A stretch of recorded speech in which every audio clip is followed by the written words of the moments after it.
Madam Speaker, this is the first budget that allows the government to tap on Temasek's net investment returns contribution alongside MAS and GIC, presenting the government with a cumulative total of $14.7 billion.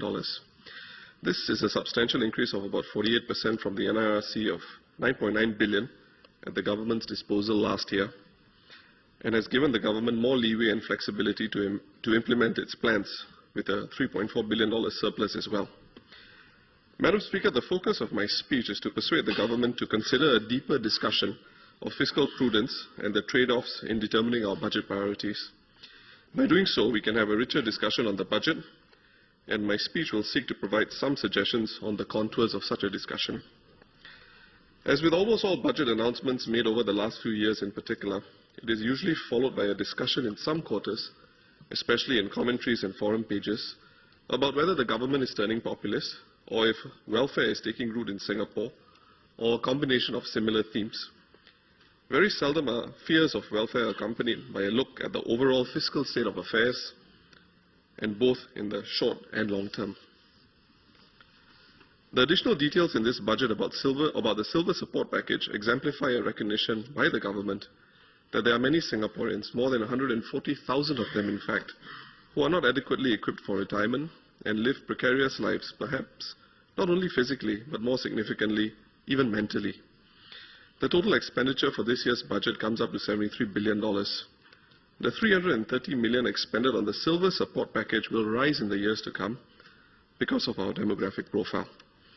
To put things in some perspective, the state collects $2.2 billion a year in gaming revenue. Our vulnerable elderly deserve to retire with dignity. This must be a central social objective of the Singapore system. No discussion of financial prudence can escape the important behavioral question of ensuring our society retains a positive work ethic with permanent schemes like Silver Support and Workfare. However, this question should be posed with a sense of not just perspective, but also proportion in view of the demographic transition in Singapore and the structural changes that come with economic transformation, both of which will become more apparent in the years to come. How can we better approach a discussion on the budget going forward? Firstly, the evolution of technology and data analytics ought to make discussions on budget projections generate more light rather than heat. In the same way, MINDEF human resource planners can project with sufficient granularity the number of men that will serve national service in about 20 years' time, and as a consequence determine force size and structure to a reasonable degree, a richer public debate on permanent schemes like Silver Support can take shape if we assess the sustainability of such schemes with a long-term perspective in mind. This would help the public better understand the overall costs and sustainability of such schemes rather than leave it to conjecture. For example, a more coherent and holistic public debate on the pros and cons of potentially expanding workfare can also take place if the public is presented with tools to better understand how much such permanent initiatives are likely to cost years down the road. Many Singaporeans have in the past suggested tweaking workfare to raise the cash component. Currently, a 50-year-old employee earning $1,800 on workfare gets an additional $9 in cash and $13 in CPF contributions every month, with the amount payable every quarter, subject to the number of months he or she remains employed. However, an important consideration in the context of fiscal prudence and understanding such permanent schemes better could be, for example, an exercise that compares raising WIS payout amounts as compared against the initiative announced in this year's budget, which increases the income eligibility threshold from $1,800 to $1,900. How many additional Singaporeans would benefit by this threshold rise, and is there scope to further raise the payouts under WIS?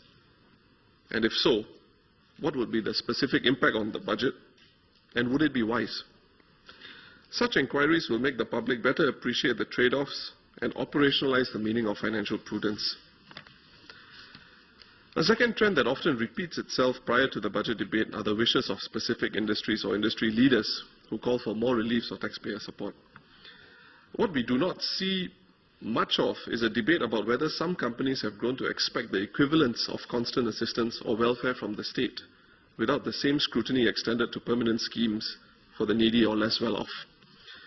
Like permanent schemes that help individual Singaporeans, a fuller public discussion on fiscal prudence should also extend to companies and industries and inquire whether budget initiatives indeed achieve the policy outcomes that they were intended for.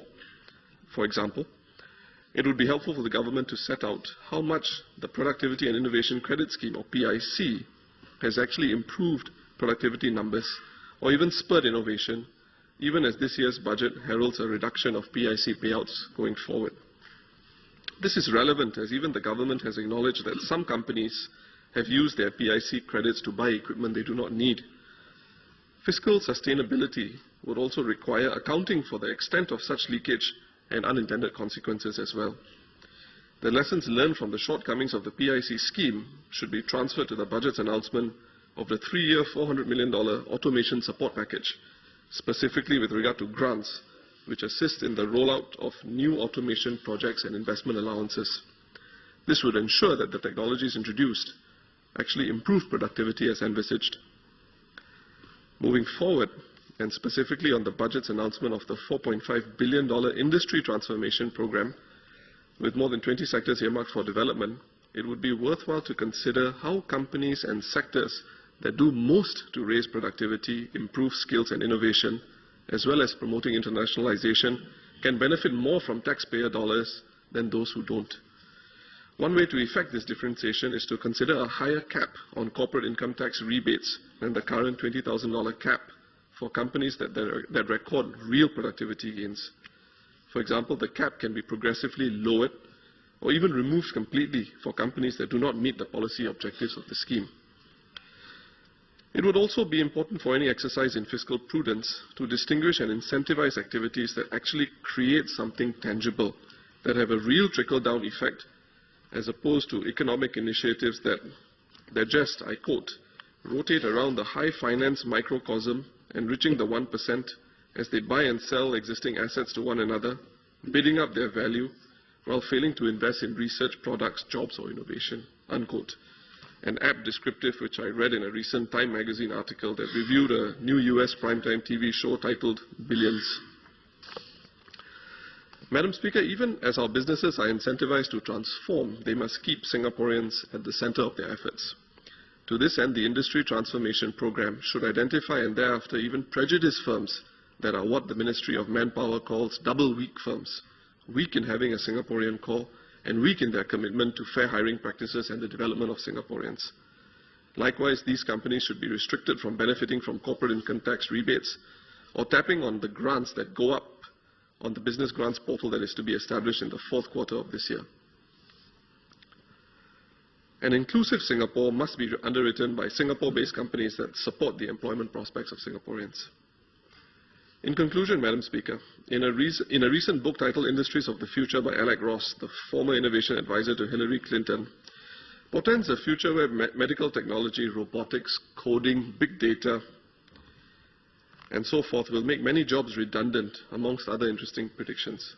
In this context, a deeper and more sophisticated public discussion on fiscal prudence, sustainability, and accountability of budget expenditure in a more ambiguous future becomes more and not less urgent. It would also, I hazard, have the parallel effect of engendering a more inclusive citizenry that is rooted to Singapore's long-term success.